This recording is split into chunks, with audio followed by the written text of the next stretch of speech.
Morphic resonance applies not only to development of chemicals and crystals, to the development of animals and plants, it also applies to behavior. If animals learn a new trick, say rats, then the more rats that learn it, the easier it should get for other rats to learn the same trick subsequently. Does this actually happen? Well, it does seem to.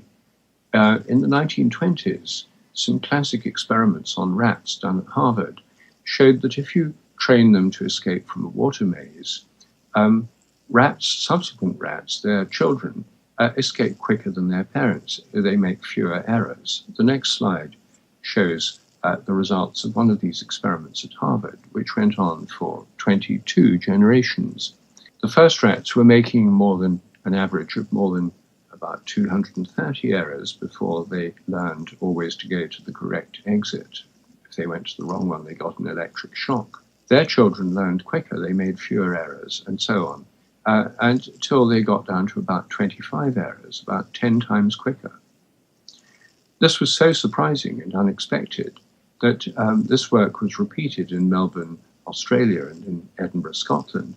Their rats started off more or less where the Harvard rats had left off, at about 25 or 30 errors. The most interesting data from Melbourne, as time went on, they got quicker and quicker at learning how to escape from the maze. In fact, soon some rats were doing it straight away without even a single error. They just inherited this knowledge.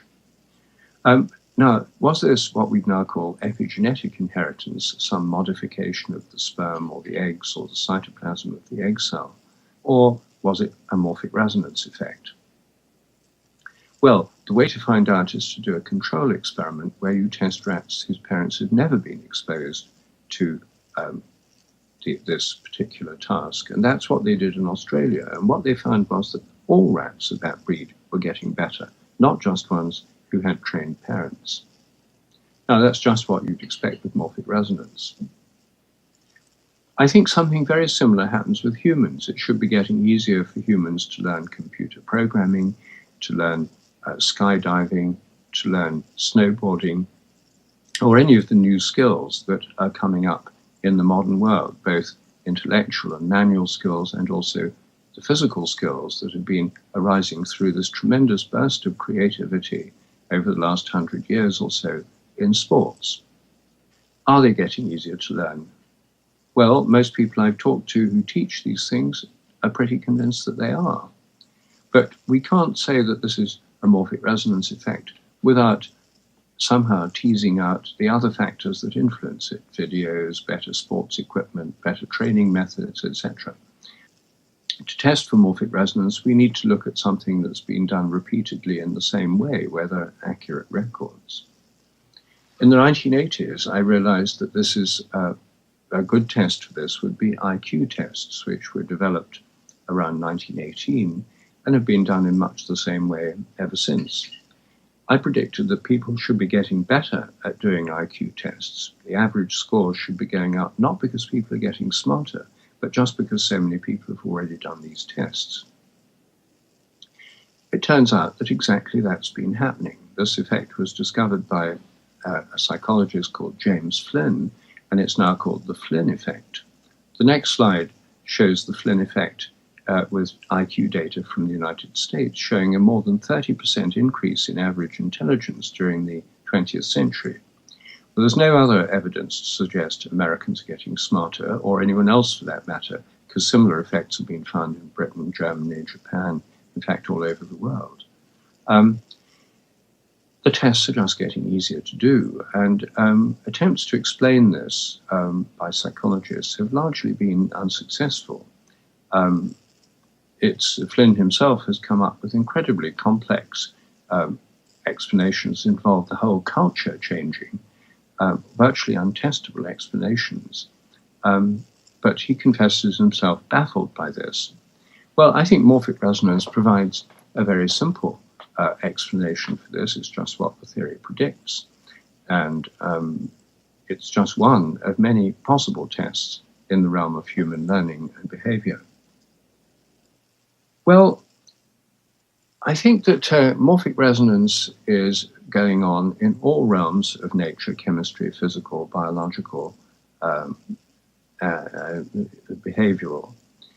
And that I think there's quite good evidence for it. I summarize this in the new edition of The New Science of Life, the book that's called Morphic Resonance in the US. What I'm going to do now is talk about some of its implications.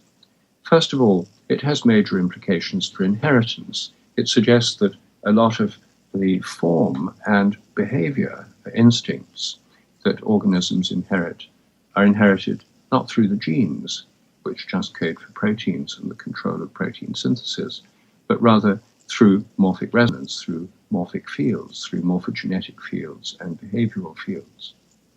I've been saying since the 1980s that I think genes are grossly overrated, and it turns out that many more people are coming around to that point of view now. The Human Genome Project was a vast technical triumph, but it led to some very surprising and puzzling results for those who believe in the all-powerful gene. First of all, instead of there being 100,000 genes, there are only about 23,000. We don't have many more genes than a fruit fly. In fact, we have less than the rice plant, which is about 35,000. So genes, that created a problem. And then when the many genomes were analyzed, it turned out that it was very hard to explain most of inheritance. With genes, they only explain 5 to 10% of inheritance of most characteristics, including proneness to many diseases, and also simple things like height.